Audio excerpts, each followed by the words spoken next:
Hi, Rich Rubin with Tactical Fiber, and today I'm here to tell you about the different tactical fiber connectors that you see at the end of cable ends that are most frequently used out in the field, and some of the benefits and pitfalls of each connector. Let's start with the basic LC connector. Now I got to say right off the bat that this connector was never designed for production work. It's a very fragile, basically a one-time type of a connector that is designed in infrastructure, IT work, where it plugs into a cabinet, runs to a room, and you never touch it again. And so it's it's a bad choice for production work because everything is exposed. This plastic tip is exposed. The fiber tips are only protected with these tiny little plastic caps that are easily lost or not used in the field. And again, the number one enemy for fiber is contamination, dirt, and damage to the connector. I mean, as long as those fiber tips are kept intact and clean, you're going to get good transmission. But with the LC connector, you really open the door to potential damage and contamination. Now, moving up from the LC is an ST connector. The ST connector looks sort of like a BNC. It plugs into the socket, you twist it, and it stays connected. A little more robust than the plastic LC, but if you notice, the ferrule, the tip that's actually connects to transmit the light, is still exposed, and if you drop it on the ground like an LC connector or you step on it, it's apt to break or get contaminated. And you've got little caps here that protect it against dirt and contamination. We find that a lot of crews unfortunately lose them, they drag them through the ground, they get dirty, they get broken, and we've got to re-terminate them. We do re-terminate cables on a daily basis. We get cables back for repairs. If you want to save yourself some trouble on a lot of re-terminations, I would suggest you move up to one of the two other connectors I'm going to talk about. The next level up from a connector is what we call our bullseye. The bullseye looks like an LC on the inside, but it's housed in an aluminum housing with an aluminum cap that screws on, that's waterproof.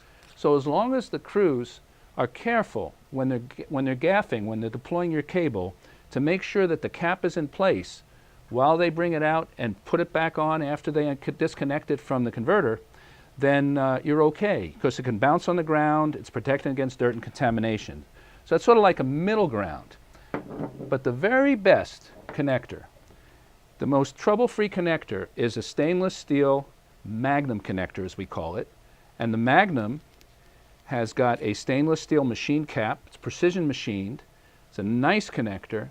The beauty is that the ferrule is on the inside of the connector, so that if you drop this, you're not going to damage any of the sensitive light transmission part, which is inside the connector. This is the female side in this case. The male side is on the mated connector right here, which is not deployed. It stays fixed, whether it's on the adapter that we sell or the patch panel. You don't have to worry about contamination. So this is a patch panel that matches the Magnum connector. We have these available in 4 or 8 cable sizes. And likewise, we also have a patch panel for our bullseye connectors. And 4, here's an example of our 8 cable patch panel with bullseyes. Now we have the bullseye cable available in just 2 fibers, which is very common. The Magnum is available in 2 fibers, 4 fiber connectors, and we have one for 16 fibers. And that's what this one looks like right here. The larger cable with all the extra fibers that we have to add, and we also beef this one up quite a bit. This one is used not too frequently, but if you do have a long event and you want to just break out signals and run one long cable, this is the way to do it. And that plugs into this mated socket, which gives you 16 breakouts, however you want to do it. So that's about it for cables and what we have to offer. But again, I'm just going to leave you with just 2 thoughts.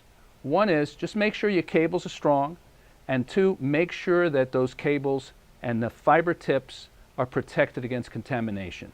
If you have a strong cable and you've got a protected connector for video production, that's what you want to have for reliable operation. Thanks for watching.